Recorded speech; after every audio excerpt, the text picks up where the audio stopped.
فرش التراب يضمني.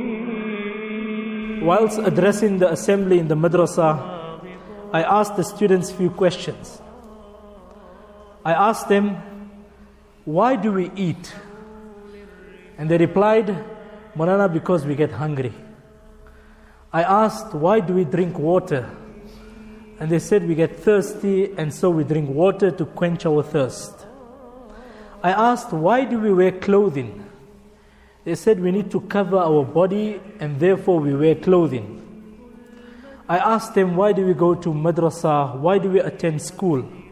And they replied, to get an education. And then I paused for a moment, and I asked them, why do you think we are in this world? And suddenly, heads turned towards each other, and they're searching for the answer. So I asked them, isn't it ironic? We eat for a reason, we drink for a reason, we sleep for a reason, we go to school and madrasa for a reason. Then what about life? Is there no reason behind our creation? Is there no reason behind our existence in this world? And this got them to think.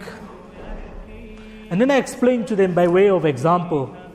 I said, when a person is traveling for a short distance, he travels very light. When a person is undertaking a long, arduous journey, he makes elaborate preparations for the journey. He plans his journey adequately. Where he's going to stop for a break, where he's going to perform his salah, and how he's going to continue with his journey. He's going to take along with him sufficient provision with him, so that his journey is comfortable. So I said to the students, if we are traveling to Cape Town, we make enough preparations. And if a person is traveling overseas, the preparations are even more intense. And then I said to them, imagine if your journey is 50, 60 or 70 years long, how much of preparations are you going to make? And they said, Moulana, that requires a lot of preparation.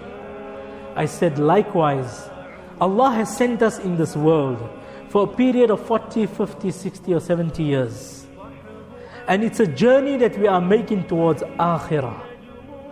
And so our preparations have to be intense, because it's not an ordinary journey. We're not traveling for a few kilometers. We are traversing for a long period. And accordingly, we need to pack so that we don't run out of provisions along the way. And I tried to change their mindset from that day. We're not here in this world for no reason. There is a reason why Allah has sent us to this world, and that is to prepare for Akhirah. الذي خلق الموت والحياة ليبلوكم أيكم أحسن عملا. Allah puts it in simple words in the Quran.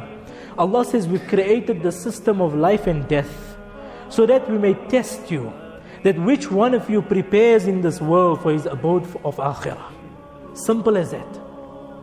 Preparation for Akhirah is paramount. Every person is to face Allah subhanahu wa ta'ala. تفكر قبل أن تندم فإنك ميت فاعلم ولا تغتر بالدنيا فإن صحيحها يسقم وإن جديدها يبلى وإن شبابها يهرم. The poet says that in this world, even a healthy person eventually ends up sick. وَإِنَّ جَدِيدَهَا يَبْلَى. And he understands that even that which is fashionable today, that which is new today, becomes outdated tomorrow. Subhanallah. وَإِنَّ شَبَابَهَا يَهْرَمْ. And he understands that the youth of today will become the elderly of tomorrow. Allahu Akbar. وَمَا الَّذِي يَبْقَى عَلَى الْحَدْثَانِ أَوْ يَسْلَمْ. Who is there that remains in one condition? Nobody. And then he goes on to say, رَأَيْتُ النَّاسَ أَتْبَاعًا لِذِي الدِّينَارِ وَالدِّرْهَمِ. I've seen people toiling and finishing their life behind building empires in this world, whereas only that what he sends towards Akhirah is going to benefit him when his eyes close. Allahu Akbar. Lead a life of consciousness. Let not your dunya overpower you to such an extent that when the muaddin says Hayya al falah, it falls on deaf ears and you are not responding to the call of adhan. Allah save us all. So excel in your dunya. Be the best in whatever you are, in whichever profession you are, because you are contributing largely to the ummah of Rasulullah sallallahu alaihi wasallam. But keep your akhirat in front of you.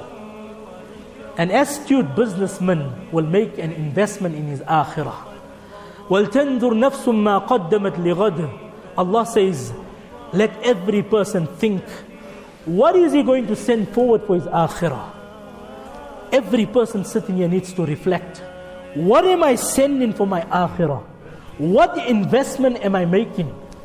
In this world we have pension funds, so that when we retire we can live off our hard earnings. We've got pension funds. There's another pension fund we need to work towards, and that is the akhirah. We need to make smart investments. I am not here to tell you that close your businesses and come to the masjid for 24 hours. I am saying to you today that excel in your dunya, make progress in your dunya, in your careers, but keep your akhirat in front of you. Keep your final abode in front of you, and make a smart investment towards your akhirah. Deposit in that bank account. Allah has given everyone an equal opportunity in this world to prepare for the year after. In terms of salah, in terms of charity, in terms of our relationship with people, in terms of being hospitable, in terms of being kind. All these are avenues to invest in our akhirah.